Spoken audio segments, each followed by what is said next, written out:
గురుగారు, కుబేరుడి అనుగ్రహం మనకి కలగాలంటే ఏం చేయాలి గురుగారు? ఒకటి గుర్తుపెట్టుకున్నా, ఇందాక ఒక మన ఎపిసోడ్లో అనుకున్నాం, అంటే ఈ మార్వాడీల గురించి అనుకున్నాం. కుబేరుడు వాళ్ళ దగ్గర ఎందుకు ఉంటాడనేటువంటి విషయానికి కూడా అదే ప్రస్తావన.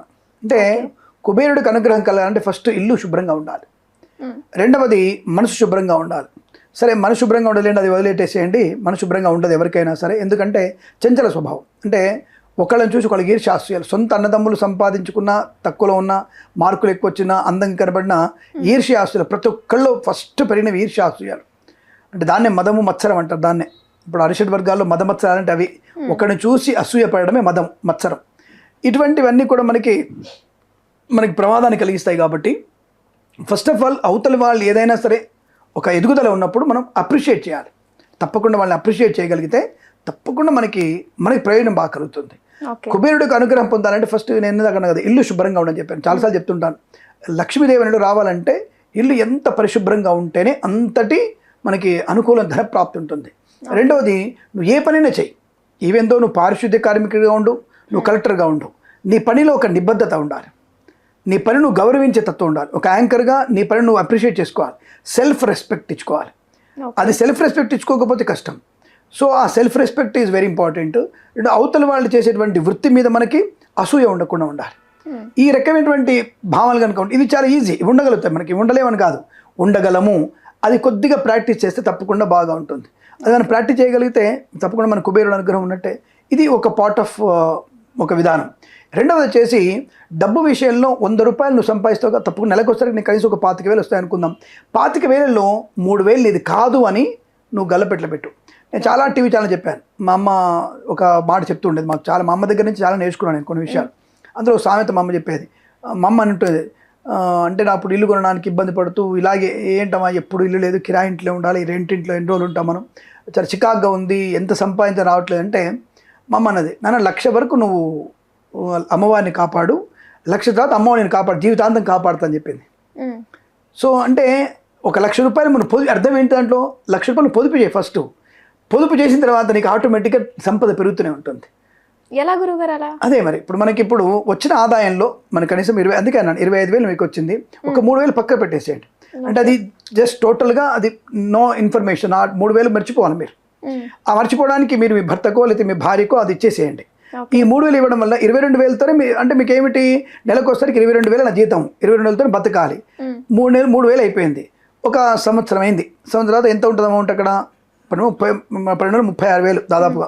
ఈ 36,000 రూపాయలు ఎమర్జెన్సీగా నీకు తులం బంగారం కొనుక్కోవాలంటే, ఆఫ్ కోర్స్ నేను చెప్తున్న ఎగ్జాంపుల్, ఒక హాఫ్ తులం అనుకోండి, లేదంటే పావు తులం బంగారం టక్కున కొనేస్తాం మనం. అంటే మీ అమ్మాయికో లేకపోతే మీ అబ్బాయికో లేదంటే మీ భార్యకో మీ అమ్మగారికో కొనేయగలిగే అవకాశం.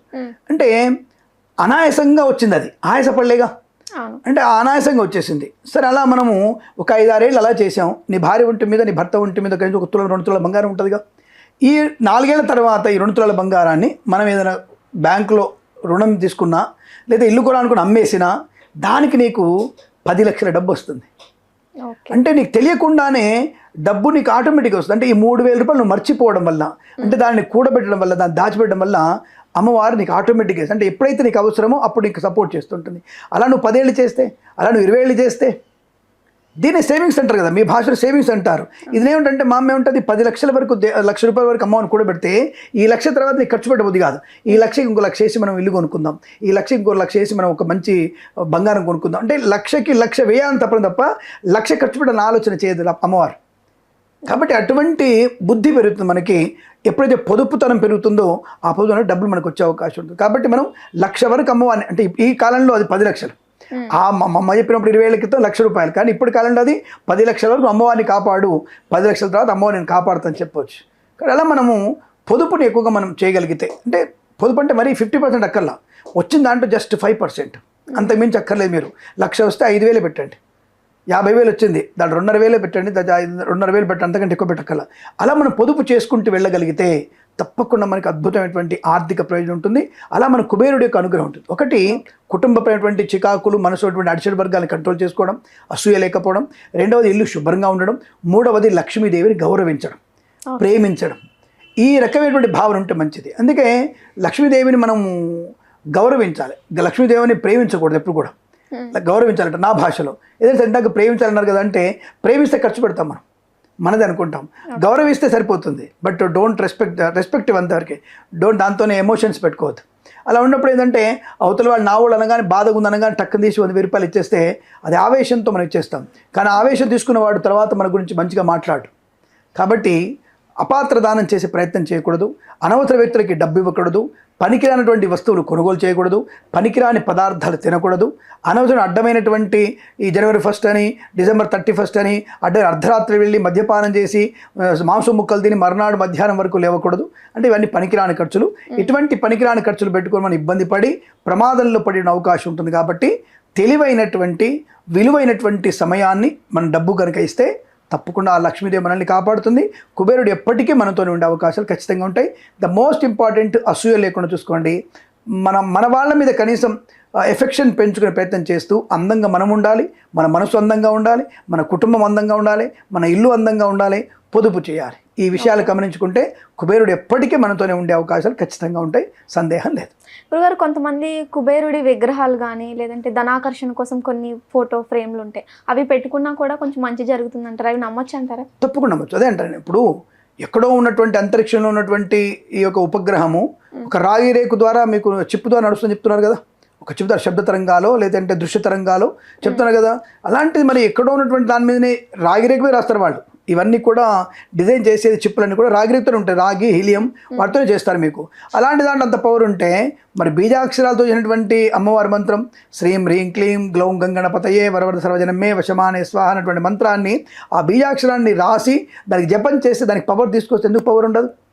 అది నమ్ముతున్నారు. మరి ఎందుకు నమ్మరు మీరు? రేడియోలో ఫ్రీక్వెన్సీలో మీరు తిప్పగానే మీకు పాటలు వచ్చినట్టుగా మరి ఇవి కూడా ఇక్కడ ఫ్రీక్వెన్సీని ఆ యంత్రం మీద ఫ్రీక్వెన్సీ మీద తయారు చేస్తే ఆ యంత్రానికి పవర్ తప్పకుండా వస్తుంది. జనాకర్షణ ఎందుకు పెరగదు? ఖచ్చితంగా పెరుగుతుంది. కాబట్టి ఈ యంత్రం వల్ల మనకి లాభం ఉంటుంది. ధనాకర్షణ యంత్రం, కుబేర యంత్రం, అలాగే లక్ష్మీ యంత్రాలు ఇవన్నీ కూడా తప్పకుండా వ్యాపారానికి, మన ఇంటికి అద్భుతమైనటువంటి అనుకూలత కలిగేస్తాయి. ధనప్రాప్తి కూడా ఖచ్చితంగా ఉంటుంది. ఇందులో సందేహాలు ఎక్కువ లేదు. మనం ఇచ్చే ఫ్రీక్వెన్సీ బలం ఎక్కువ ఉండాలి, పర్ఫెక్ట్గా ఉండాలి. అంటే ట్రాన్స్మిటర్లో తప్పకుండా వెళ్తుంది, దాని పవర్ని మనకి ఎప్పటికీ కూడా జనరేట్ చేస్తూనే ఉంటుంది. రైట్. ఓకే గురు, చక్కటి రెమెడీని చెప్పారు. ధన్యవాదాలు. అఖండ లక్ష్మీ ప్రాప్తిరస్తు. ప్రేమతో మీ కిరణ్ శర్మ.